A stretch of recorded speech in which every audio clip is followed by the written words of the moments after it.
Hello, everybody. Merry Christmas, as you can see, it is December. The first December of our channel. Indeed. And welcome back to the review crew, today we'll be discussing Love Actually, as it's very topical. It's a Christmas film. Here, this is where we talk about what we like, what we dislike about movies. So yeah, let's get right into Love Actually. First of all, I'm biased because I've seen this film like a trillion times. Sure. Because it's a classic and I love it. Yes, this is Zeph's first time. This is my first time. And what did you think? I thought it was really nice. Yeah.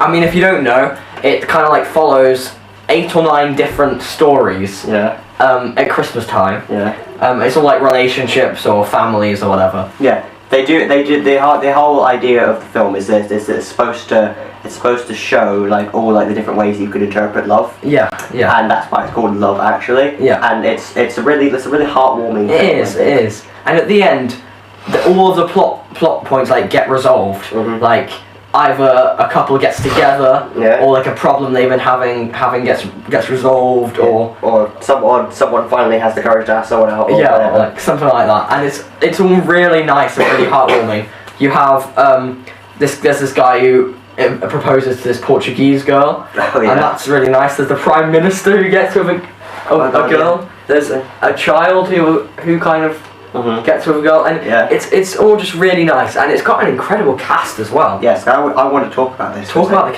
cast. The cast. This is probably, in my opinion, the most well cast film that I think I've ever seen in my life. Yeah. Because it's got like the list goes on. I cannot. Let's see what we've got. We've got Emma Thompson, Alan Rickman, Hugh Grant, Bill Nye, Keira Knightley. Not Bill Nye the Science Guy. Bill Nye is in. You're the only human being who thought it was Bill Nye the Science Guy. Yeah, when you were like, Bill Nye's in it, I was like, Bill Nye the Science Guy? No, that's not who it is, Zeph. Honestly, I think that they all do a really good job as well. Yeah, they're all brilliant actors. Everyone was cast so perfectly. The only one that I have a little bit of criticism about is Alan Rickman. No! Because he just plays a grumpy old man every time. He's got no energy. He's perfect for Snape. Snape, yeah. Okay, fine. But in this film, he's got no energy. Yeah. He just stands there and is like, can you hurry up? Yeah, I know, but I think that's his character. I guess. I think that's his character. I think that's what they told him to do. Perhaps, but it's a bit dry. It feels like it's... I know, I get what you mean. He could be slightly more energetic with the character, but at the same time, I mean, it's what they told him, it's what they instructed him to do. I think that if they would have told him to do differently, then he would have done. You think? Okay. Yeah. I'd say don't shoot the messenger. I'd say shoot the person who made the film. Director. Okay. Well, I'm shooting the director. Yeah. Okay. I thought Emma Thompson was brilliant though. Emma Thompson, she's brilliant in everything. Yeah. I don't know what you want from Emma Thompson. She's class. Yeah. Her she's emotional. Oh my god, yeah. She's the ability to make yourself cry on cue is the mark of any good actor. Definitely. And then you have Colin Firth, who I think really brings that kind of like awkward character to life. And like the emotional thing with him and this person he can't speak the same language with, and all of that. Liam Neeson, who deals with the fact that he's just lost his wife, and then there's that kid. Oh yeah, the kid. Really well acted. The kid's also really good. Although his lines are a bit animated. I think he's. Oh, I'm gonna hate. I mean, you're gonna hate myself for saying this.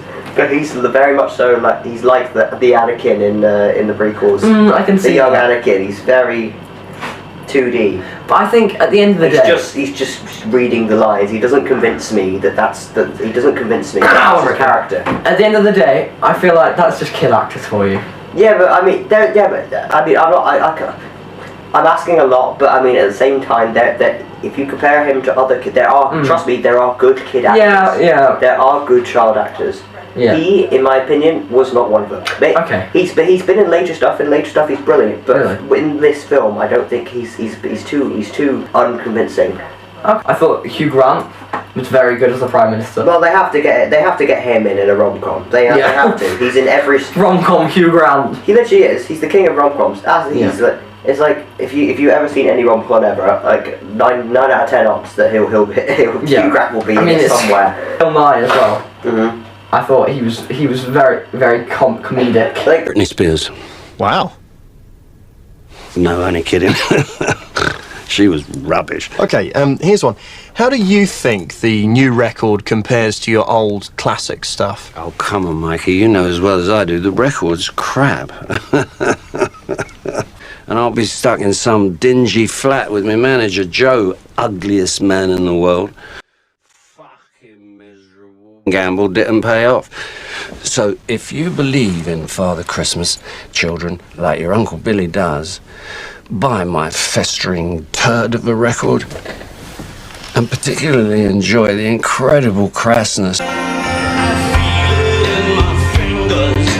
The two pillars for this was Bill Nye and probably and Hugh Grant. Yeah. Although Hugh Grant, he's a really good actor. However, he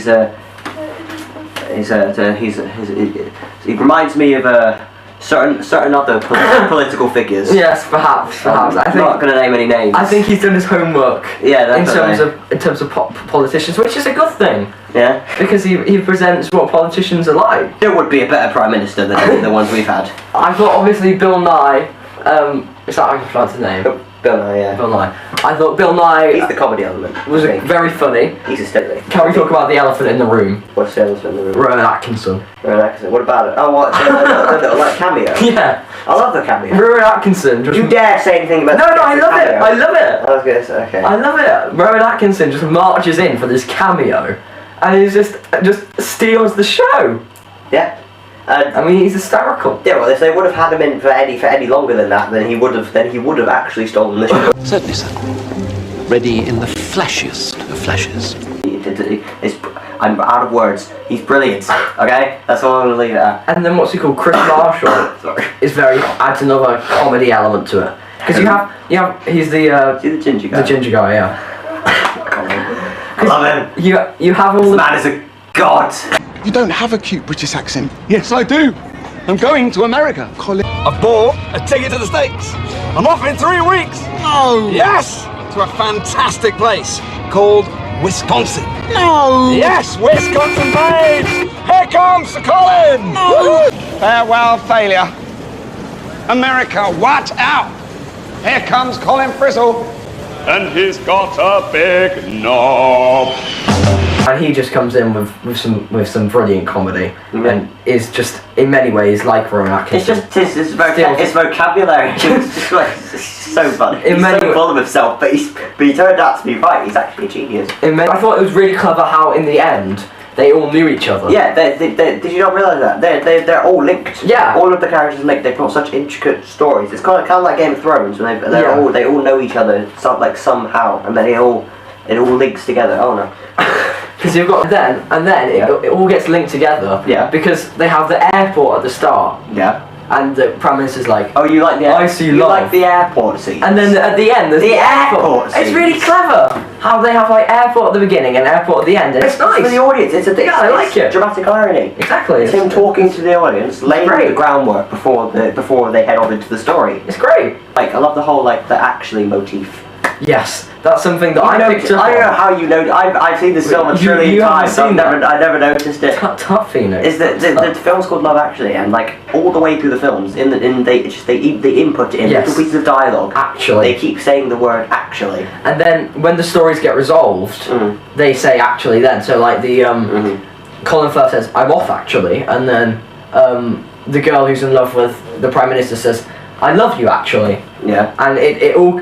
That word is used throughout it, and I think that's really clever. It is very clever. Do we have any criticisms? Do I have any criticisms? Liam Neeson seemed to get over the death of his wife very, very quickly.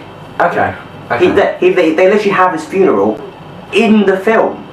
And then they have the funeral in the film. And then like a week later, he's just all about Colin Firth seems to get over the fact that his wife is cheating on him with his brother. Yeah. Well, we don't know if they're husband and wife. Okay. His girlfriend. Could be girlfriend. Partner, whatever. Yeah. To be fair, he did get over that quite quick. Yeah, and so that's potentially maybe unrealistic time. I think this is going to be one of the few films I think could have been longer. Actually, I think it was too short. I was just going to say, I think they could have been a bit more like everyone seems to get together very quick. My main criticism with it is that it's fine that you have want to create this idea of love being everywhere and different forms of love, so there's lots of different storylines.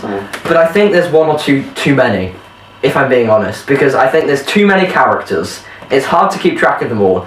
And the issue, because they have... Because they're all physical representations of love. Because they're all competing for screen time. Yes. Like you said... Competing for screen time. Like you said, all of their characters are very, like, two-dimensional, because it's just like... They're just, like, hurled towards an endpoint. Yeah. And like you said, that means that it all's a bit superficial, and it all comes together too quickly, because they're not really well ground out characters. So I think they should have got rid of a few of the storylines, like the wedding. No one cares about the plotline of the wedding and the best man liking the bride and everything. Yeah, they could have got rid of the wedding. I think they could have got rid of that storyline. What?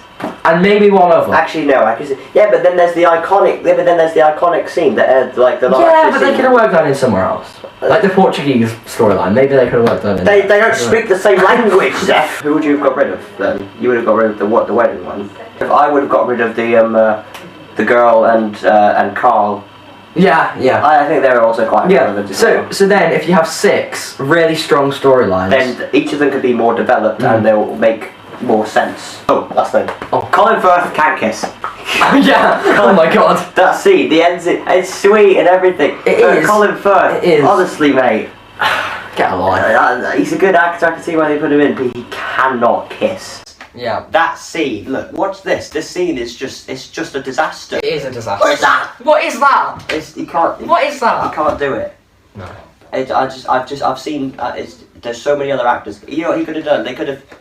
Maybe I don't know. He could have been married to the girl, and then someone else could have taken. He could have swapped with someone else who could actually kiss. I have like the stunt double. Who could actually speak Portuguese. Yeah.